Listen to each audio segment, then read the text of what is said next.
হেই everyone, আমি পল্লবী। যদিও এটা আমার ডান্স চ্যানেল, তাও কিছু কথা খুব শেয়ার করতে ইচ্ছে করে। কর্মসূত্রে বাড়ি ছেড়ে অনেক দূরে থাকা লাইফস্টাইলটা একটু কমপ্লিকেটেড করে তোলে। একা হাতে ঘর গোছানো, রান্না করা, বাজার করা, ডিউটি যাওয়া, ক্লান্তি নিয়ে বাড়ি ফিরে এসে আবারও অনেকগুলো কাজ, সাথে মা বাবার জন্য মন খারাপ।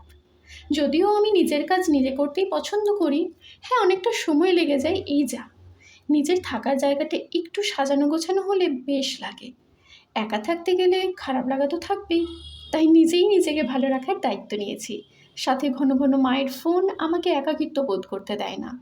সকালে ঘুম থেকে ওঠার জন্য অ্যালার্মের থেকে মায়ের ফোনের ওপরই আমার বেশি ভরসা। অ্যালার্ম তো শুধু মিউজিক, আর মা, ডিউটি যেতে হবে, উঠে পড়, তাড়াতাড়ি ওঠ, রান্না না করলে খাবি কি। আর এভাবেই একাকিত্ব আমাকে, আর আমি একাকিত্বকে ছেড়ে অনেক দূরে চলে গেছি।